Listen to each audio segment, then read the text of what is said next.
کہ زوجہ سے جو ہم بستری ہے وہ صرف اسی راستے میں جائز ہے جس سے اولاد ہوتی ہے، کیونکہ عورت کو اللہ نے بنایا ہے نسل بڑھانے کے لیے. تو کوئی بھی ایسا ہم بستری کا طریقہ اختیار کرنا جو نسل بڑھانے کا ذریعہ نہ ہو، یعنی وہ نیچرل نہ ہو، تو وہ حرام ہے. تو اس میں اللہ نے یہ حکم دے دیا.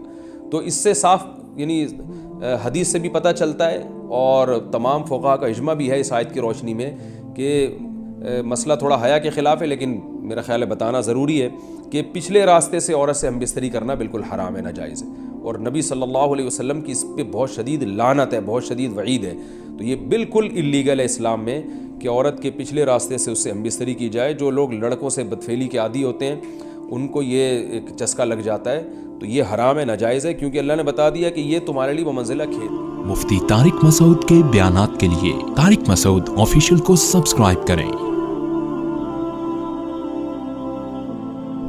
طارق مسعود آفیشیل.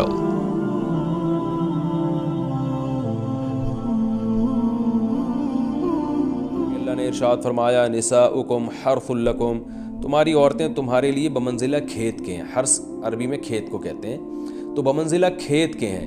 جیسے بیج ڈالا جاتا ہے کھیت میں اور اس سے پیداوار بڑھتی ہے، تو عورت کی جو ایک حیثیت ہے، نیچر نے جو اس کی ایک حیثیت متعین کی ہے، وہ بھی ایک نسل بڑھانے کا ذریعہ ہے، جس میں مرد کا جو اسپم ہے وہ بطور بیج کے ہے اور جو اولاد ہے وہ ایک پیداوار کی طرح ہے. تو اللہ نے یہ یاد رکھیں، اس آیت کو بہت سارے غیر مسلموں نے عورت کے خلاف بہت نیگیٹیوٹی پھیلائی ہے کہ دیکھو اسلام عورت کی توہین کرتا ہے، اس کو کھیتی سے تعبیر کرتا ہے. تو کچھ لفظ کسی اور زبان میں جب وہ جاتے ہیں تو وہ توہین کا معنی دیتے ہیں. عربی میں جو حرث کا معنی ہے یہ تعظیم کے لیے ہے، توہین کے لیے نہیں ہے. اردو میں جو کھیتی کا معنی ہے وہ توہین کے لیے استعمال ہوتا ہے. کھیتی یعنی جو پاؤں میں روندی ڈالنے والی، اور زمین جو ہے پاؤں میں گویا روندی، اس کو روندا جا رہا ہے. تو اس لیے اس کا اردو میں بالکل اسی طرح جو لوگ ترجمہ کر دیتے ہیں کہ عورتیں تمہاری کھیتیاں ہیں، تو یہ ترجمہ میرا خیال ہے اس لیے درست نہیں ہے کہ اردو میں اس کا مفہوم ہی چینج ہو جاتا ہے. یعنی گویا ایک عزت کے لیے جو لفظ اللہ نے استعمال کیا وہ ذلت کا ذریعہ بن جاتا ہے. تو اس لیے کسی بھی زبان میں جب ہم کسی بھی لفظ کا ترجمہ کرتے ہیں تو اس زبان کے ہمیں محاوروں کو دیکھنا چاہیے کہ اس زبان میں یہ لفظ کس معنی میں استعمال ہو رہا ہے. مثال کے طور پر ہو سکتا ہے کتا کا لفظ کسی زبان میں وفاداری کے لیے استعمال ہوتا ہو، کسی کو لوگ ڈاگ کہتے ہوں تو اس کا مقصد ہوتا ہے وفادار انسان ہے، لیکن ہمارے ہاں اردو میں گالی ہے وہ. اور آپ بولیں کہ بھئی وہ فلاں قوم ڈاگ کہتی ہے تو ہم کتا کہیں گے، تو آپ جب اس کا ترجمہ اردو میں کریں گے تو کتے سے نہیں کر سکتے. تو اسی طرح یہ عربی کا جو لفظ ہے اس میں بھی یہ چیز غور یعنی ملحوظ رہنی چاہیے. تو اس لیے اس کا ترجمہ کیا جائے گا تمہاری عورتیں تمہارے لیے پیداوار بڑھانے کا ذریعہ ہیں، نسل بڑھانے کا ذریعہ ہیں. فاتوا حرثکم، تم اپنے اس نسل بڑھانے کے ذریعے کے پاس آؤ، انا شئتم، جیسے چاہو، وقدموا لانفسکم، اور اپنے نفسوں کے لیے آگے بھیجو. یعنی اولاد کی نیت سے آیا کرو زوجہ کے پاس اور آخرت کے لیے انتظام کرو، یعنی اولاد پیدا کر کے جو تاکہ دنیا اور آخرت میں تمہارے لیے، فیوچر میں تمہارے لیے کام آئے. دنیا بھی داخل ہے، آخرت بھی داخل ہے. تو اس آیت کا بھی ایک شان نزول ہے کہ صحابہ کرام تو چونکہ جو خواتین تھیں مکہ میں صدیوں سے وہ لوگ آباد تھے، ان کے سفر خاص طور پہ عورتوں کے سفر بہت ہی کم ہوا کرتے تھے. تو جب ہجرت ہوئی ہے اور جو ہجرت کر کے بہت ساری صحابیات مدینہ آئی ہیں، تو مدینہ میں ان کے نکاح دوسری قوموں میں ہوئے، پھر انصار صحابہ سے بھی ہوئے. تو چونکہ تقویٰ تھا ان خواتین میں، للہیت تھی، تو بعض جگہ ایسے واقعات ہوئے کہ میاں بیوی کے جو آپس کا ریلیشن ہوتا ہے، ظاہر ہے وہ ہر قوم میں اور ہر شخص کا مزاج دوسرے سے مختلف ہوتا ہے. تو بعض مردوں نے اس طرح سے اپنی زوجات کے ساتھ ہم بستری کی کہ ان خواتین کو پھر اشکال ہوا کہ پتہ نہیں اس طرح سے ہم بستری کرنا جائز بھی ہے یا نہیں ہے. تو انہوں نے نبی صلی اللہ علیہ وسلم سے یہ مسئلہ پوچھا کہ یا رسول اللہ، ہمارے شوہر ہمارے پاس اس طرح سے آتے ہیں تو کیا یہ جائز ہے یا نہیں.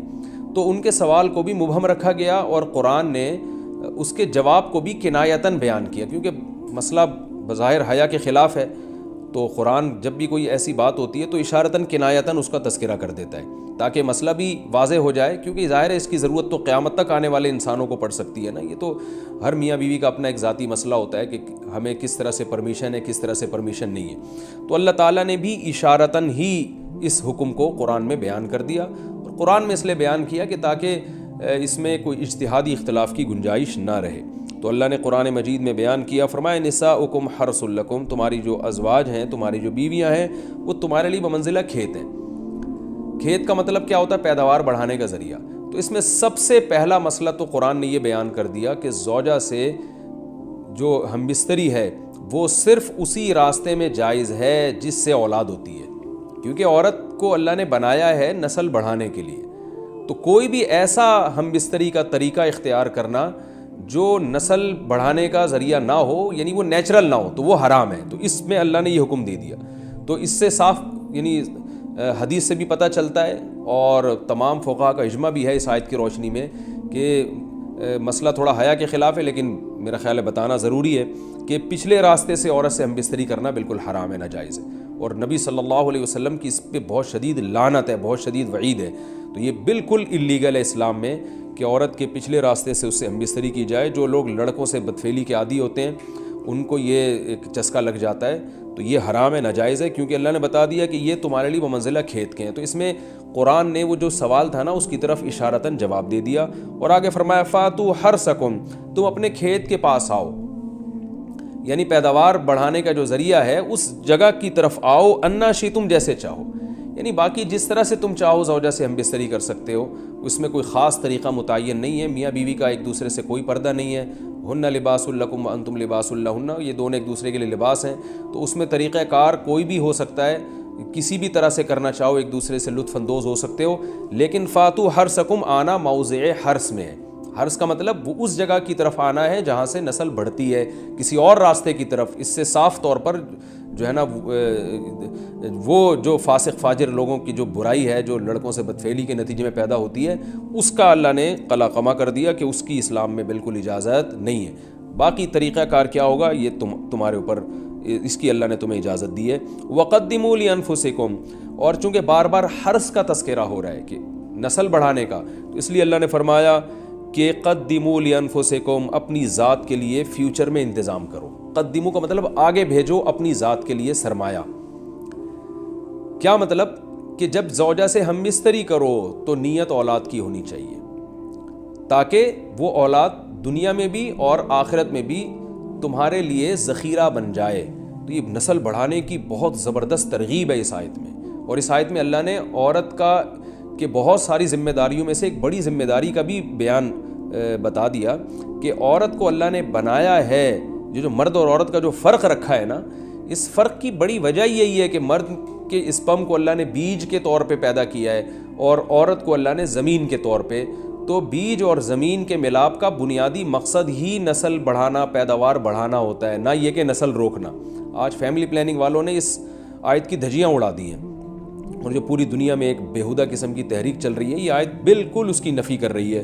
اس لیے اللہ نے فرمایا اچھا، اللہ نے اس کا بھی جواب دے دیا کہ جو فیملی پلاننگ والے کہتے ہیں نا نسل بڑھنے سے تمہارا نقصان ہوگا، خرچے بڑھ جائیں گے، تو اللہ فرماتا ہے قدموا لانفسکم، تمہارا فیوچر بن جائے گا، سنور جائے گا، کیونکہ اولاد پہ اتنی انویسٹمنٹ نہیں ہوتی جتنا اس کا آؤٹ پٹ ہوتا ہے۔ ان پٹ کم ہے، آؤٹ پٹ زیادہ ہے، انویسٹمنٹ کم ہے، اس کے جو پروفٹ ہے وہ زیادہ ہے، دنیا میں بھی اور آخرت میں بھی۔ تو اللہ نے فرمایا اپنے نفس کے لیے، فیوچر کے لیے انتظام کرو، بڑھاپے کے لیے انتظام کرو۔ تمہارے بیٹے ہوں گے، بیٹیاں ہوں گی، پوتے ہوں گے، نواسے ہوں گے، بہویں ہوں گی، یہ دنیا کا مستقبل اور آخرت کا مستقبل کیا ہے۔ جو عبداللہ بن عمر رضی اللہ تعالیٰ عنہ نے جب نکاح کا ارادہ ترک کیا تو آپ کی جو ہمشیرہ تھی حضرت حفصہ، انہوں نے فرمایا کہ نکاح کرو، تمہارے اولاد ہوگی، دنیا سے جاؤ گے تو تمہارے لیے دعائیں مانگے گی، تو یہ آخرت کے لیے ذخیرہ ہے۔